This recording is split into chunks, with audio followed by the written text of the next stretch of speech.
अविनाश कुमार आए हैं, इनको मैं ऐड कर लेता हूँ। हाँ जी, अविनाश बताएँ क्या कहना चाहते हैं? सर, हाँ, ये अभी बताइए। जो प्रोफ़ेसर चंद्रशेखर जी ने बोला था, उसके हुँ, हुँ। अगेंस्ट में एक एक पागल बोलता है मतलब इनाम रखा था उनका जीभ काटने पे। तो हुँ, हुँ। मुझे लगता है कि ये मतलब अभी क्या हुआ उनके चाचा हैं मधेपुरा से, वो बोले हुँ, हुँ। हैं कि जो उसका सर काट कर लाएगा, उसे 20 करोड़ देंगे। तो क्या लगता है टिट फॉर टैट का जवाब देने का टाइम नहीं आ गया है?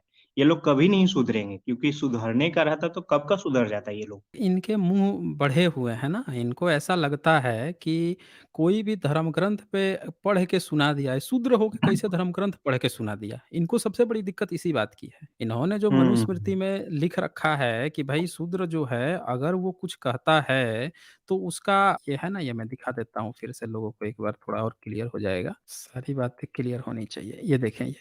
मनुस्मृति का जो चैप्टर 8 है, उसका 270 श्लोक क्या कह रहा है कि शूद्र यदि ब्राह्मण, क्षत्रिय और वैश्य को पापी आदि क्रूर वचन कहे, तो उसे जिह्वा छेदन का दंड देना चाहिए, क्योंकि उसकी उत्पत्ति जघन्य स्थान से है। जिह्वा छेदन यानी जीभ काट देनी चाहिए। तो ये जो फरमान जारी कर रहा है, उसका क्या कहना है हुँ, कि हुँ। आप अगर रामचरितमानस के बारे में बोल रहे हो, यानी आप तुलसी के बारे में बोल रहे हो। और तुलसी के बारे में बोल रहे हो, तो इसका मतलब कि ह ब्राह्मण के बारे में बोल रहे हो, क्योंकि वो तो ब्राह्मण है। यानी कि ब्राह्मण के बारे में एक शूद्र बोल रहा है। इनके लिए सब शूद्र हैं, याद रखिएगा। ए टू जेड जो हाँ, हैं, इनके लिए सब लोग शूद्र हैं। उसको क्या कह रहा है, फिर उसका जीभ काट के लाओ तो उसको इतना पैसा देंगे। अब इसकी हिम्मत देखिए, इनके मुँह चढ़े हुए, इनको पता ही नहीं है कि 1947 के बाद से 1950 में 26 जनवरी 1950 से देश में कॉन्स्टिट्यूशन लागू है। ये इनको पता है नहीं। आदत वही पड़ी हुई है। आदत वही पड़ी हुई हुँ, है हुँ। मनुस्मृति वाली कि कोई बोल कैसे दिया हमारे धर्म ग्रंथ पे, हम तो कुछ भी करेंगे भाई, हम कुछ भी करेंगे, तुम्हारी हिम्मत कैसे हुई कि तुम हमको बोल दोगे, हमारी किताब को बोल दोगे। अरे भाई, तो तुम्हारे किताब में तुम हमको गाली क्यों दे रहा है?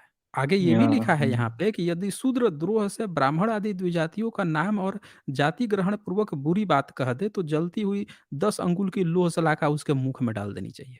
अब ये बताइए, शूद्र द्रोह से, द्रोह का मतलब क्या होता है? विरोध करना। जैसे विपक्ष जो है सत्ता को वो करता है कि भाई आप ऐसा क्यों कर रहे विद्रोह। हो? आप ये नहीं कर रहे हो। हाँ, 2 लोग हैं एक दूसरा व्यक्ति उससे सहमत नहीं है, असहमत हो गया। तुम्हारी बात से हम असहमत हैं। जैसे ब्राह्मण कह रहा है कि हम कितना भी धूर्त हो जाएँ, मारे-पीटे, कितना भी धूर्त हो जाएँ, फिर भी पूजनीय हैं। और शूद्र तुम कितना भी पढ़े लिख लो, कितना भी गुण वाला हो जाओ, तो भी तुम पूजनीय नहीं हो। तो इसमें तो कोई भी शूद्र द्रोह करेगा, करेगा ना? कि ये तो गलत ऑब्वियस तुम्हारे करेगा। किताब में लिखा है। हाँ, ये तुम्हारे किताब में गलत लिखा है। तो ये क्या कह रहा है, मनुस्मृति में लिख रखा है कि शूद्र अगर द्रोह कर दे तो उसके मुख में 10 अंगुल लोह सलाखा उसके मुँह में डाल देनी चाहिए और उसका जीभ छेदन कर देना चाहिए। ये इनकी हुँ, धूर्तता जो है, ये आप देख लीजिए, इस तरह से लोग कहते हैं ना कि भाई शूद्र जो है ब्राह्मण कैसे इतना कर दिया, शूद्र कहीं बोले ही नहीं। भाई इन लोगों ने ऐसा किया है तभी 1000 साल में जब 1-2 जगह ऐसी घटनाएँ घटती हैं, बार-बार घटती हैं, तो आगे की पीढ़ियाँ वो करना ही छोड़ देती हैं। यही ना होता है जी? यस यही सर। हुआ होगा, तभी तो इतने साल तक लोग अनपढ़ रह गए, उसके तरफ जाना छोड़ दिए, उससे बोलना छोड़ दिए और डर के लोग रहने लगे, तभी तो ऐसा कर पाए होंगे, क्योंकि इसने ऐसा-ऐसा किया होगा, जब किताब में लिखा है तो ज़रूर किया होगा। बहुत ये लोग लोग तो ब्रेस्ट जिनके टैक्स किताब दे रहा है तो कुछ भी कर सकता है। ब्रेस्ट टैक्स लेता था कुछ भी कर बेशर्म लोग, शर्म नहीं आता हाँ, है ये हाँ। लोग को। फिर बिल्कुल, कुछ भी कर बिल्कुल। सकता है। जितना नीचे आप सोच सकते हैं, उससे कई हज़ार गुना ये नीचे का आदमी है ये लोग। ये लोग समझ हुँ, ही नहीं सकते, इक्वालिटी में ये लोग का भरोसा ही नहीं है।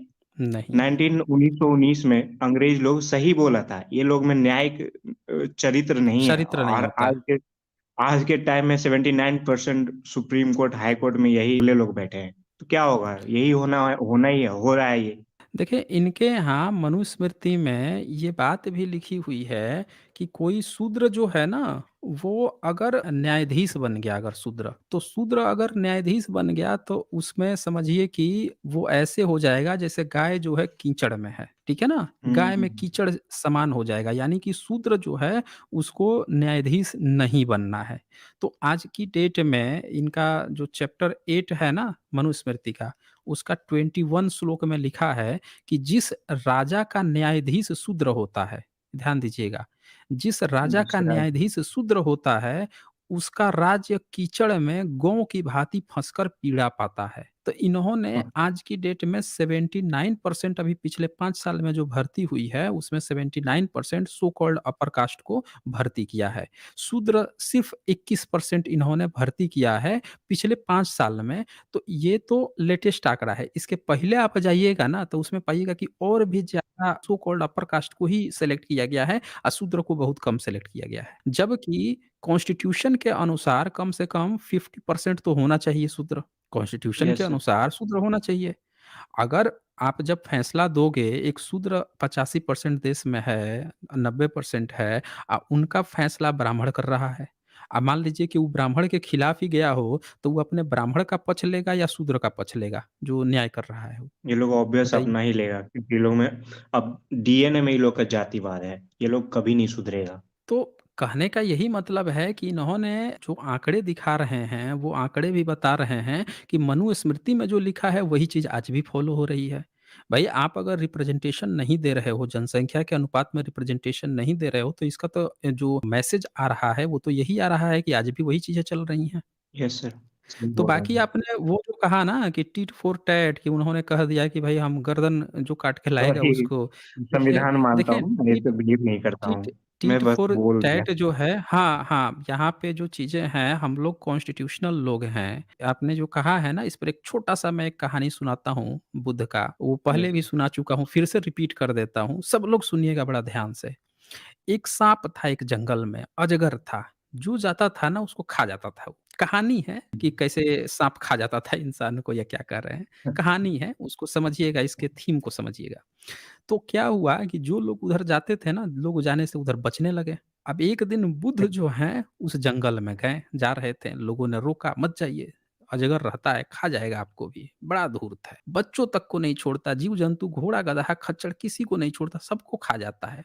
मत जाइए भगवान, आप बिल्कुल मत जाइए।" हुँ, बुद्ध नहीं माने, चले गए।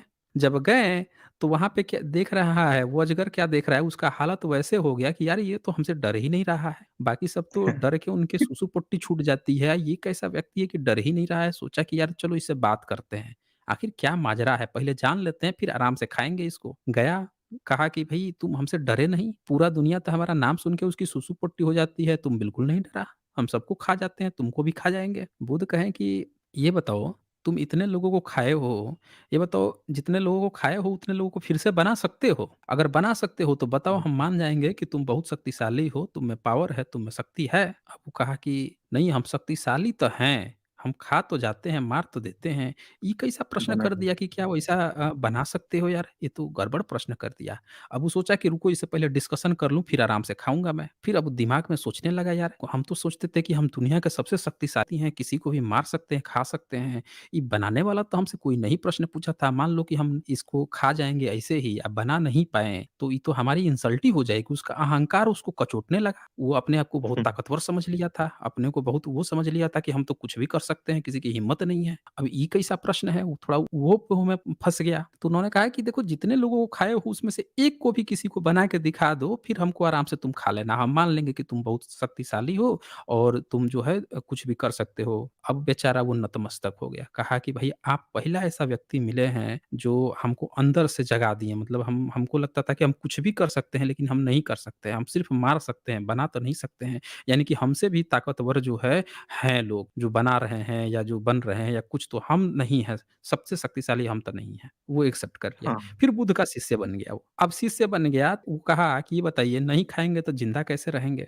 तो उन्होंने खाना, तुम्हारा प्रकृति जो है उसको खाओ, लेकिन लोगों को तंग करना छोड़ दो, मारो-काटो मत। अब वो सीधा बन गया। इतना सीधा बन ओह! गया कि जब बुद्ध चले गए वहाँ से तो लोग आश्चर्यचकित, हैं? ये तो आश्चर्य हो गया। बुद्ध गए, बुद्ध को ये खाया नहीं। कौन-सा व्यक्ति है यार बुद्ध कि इनको खाया नहीं? इतना बड़ा अजगर सबको खा जाता था, इनको छोड़ दिया। अब क्या हुआ उसको कि बच्चे जो हैं जाके जंगल के बॉर्डर पर से देख रहे हैं भीतर, है कि नहीं है? देखे कि अच्छा वहाँ बैठा है, बुद्ध चले गए। चलो थोड़ा भीतर घुस के आते हैं। थोड़ा-सा हिम्मत जुटा के भीतर गए, फिर भाग आए। अगले दिन थोड़ा और हिम्मत जुटा के और गए। किसी दिन करते-करते कुछ दिन बाद से भीतर भी घुस जाते थे। अजगर पड़ा रहता था, उसके पूँछ पर धीरे से कुछ चला के मारते थे, देखते थे कुछ नहीं कर रहा है, आराम से खेलने-कूदने लगे। ऐसी स्थिति आ गई कि बच्चे उसके शरीर पर भी चढ़ के खेलने-कूदने लगे। अब उससे सीधा बन गया था, अब तो उसको ना खाना था किसी को, ना मारना था। अब वो चढ़ के उसके ऊपर कोई सुसु कर रहा है, कोई पोटी कर रहा है, कोई डंडे से उसको पीट दे रहा है, कोई छेद भी दे रहा है उसको। बेचारे की हालत खराब। एक दिन तो ऐसा आया कि 3-4 जो मोटे-मोटे मुस्टंडे लड़के थे, उसको पूँछ पकड़ के उठाए लगा के चारों तरफ घुमा के फेंक दिए, जाके गिरा सीधे एक कुएँ में। कुआँ में गिरा उधर।